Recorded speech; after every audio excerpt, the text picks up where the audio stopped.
আসসালামু আলাইকুম রহমতুল্লাহ। কেমন আছেন সবাই? আশা করি সবাই ভালো আছেন।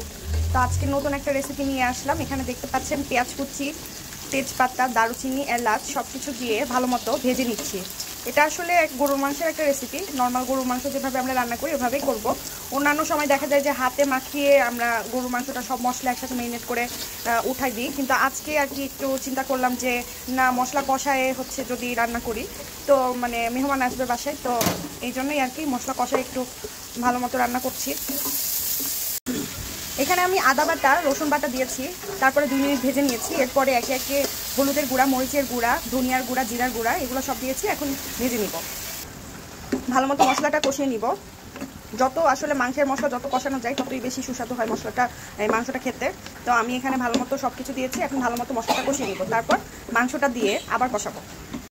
এই যে দেখতে পাচ্ছেন আমার এখানে মশলা কষানোটা হয়ে গেছে। এখন মাংস দিয়ে দিচ্ছি।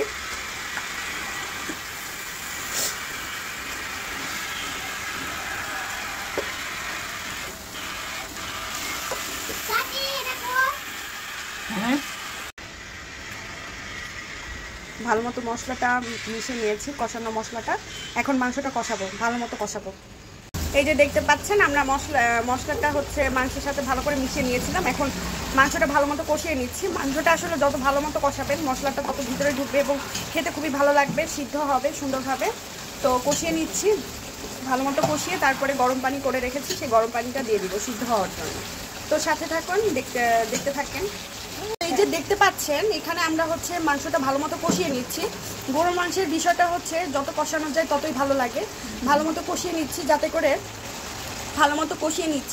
করে ভালো মতো মাংসের ভিতরে মশলাটা যায় এবং ভালো মতো সিদ্ধ হয়। তো আমার এখানে কষানো হয়ে গেলে পানি ছেড়ে দিবে। পানি ছেড়ে যখন পানিটা টেনে যাবে, মশলার তেলটা ওপরে উঠে আসবে, তখন পানি দিয়ে দিব। গরম পানি আছে, সেই গরম পানিটা দিয়ে দিব। গরম পানি দিয়ে সিদ্ধর জন্য ঢাকনা দিয়ে দিব। তো সাথে থাকুন, দেখতে থাকুন। আমার মাংস প্রায় কষানো শেষ। এখন গরম পানিটা দিয়ে দিব। এখন কেটে রাখা আলু টুকরোগুলো দিয়ে দিয়েছি। সিদ্ধ হবে, একটু কষাই নিব। কষানোর পরে পানি দিয়ে সিদ্ধ করব। আসলে আমাদের বাঙালিদের আলু না হলেই চলে না। সব তরকারিতেই আমরা আলুকে, বিশেষ করে গরুর মাংসতে আলু তো থাকা মাস্ট, কারণ গরুর মাংসের আলুটা খেতেও গরুর মাংসের মতো মজা লাগে। কষানো প্রায় শেষ। এখন হচ্ছে পানি দিয়ে দিব, গরম পানি করা আছে, সেই গরম পানিটা দিয়ে দিব সিদ্ধ হওয়ার জন্য। এই যে দেখতে পাচ্ছেন গরম পানি দিয়ে দিচ্ছি।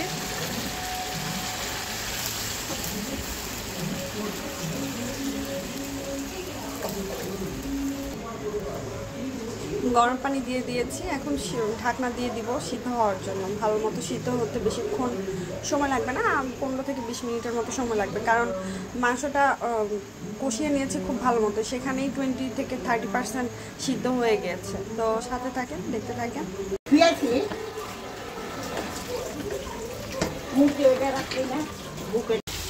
এই যে দেখতে পাচ্ছেন আমাদের মাংস প্রায় রেডি হয়ে এসেছে।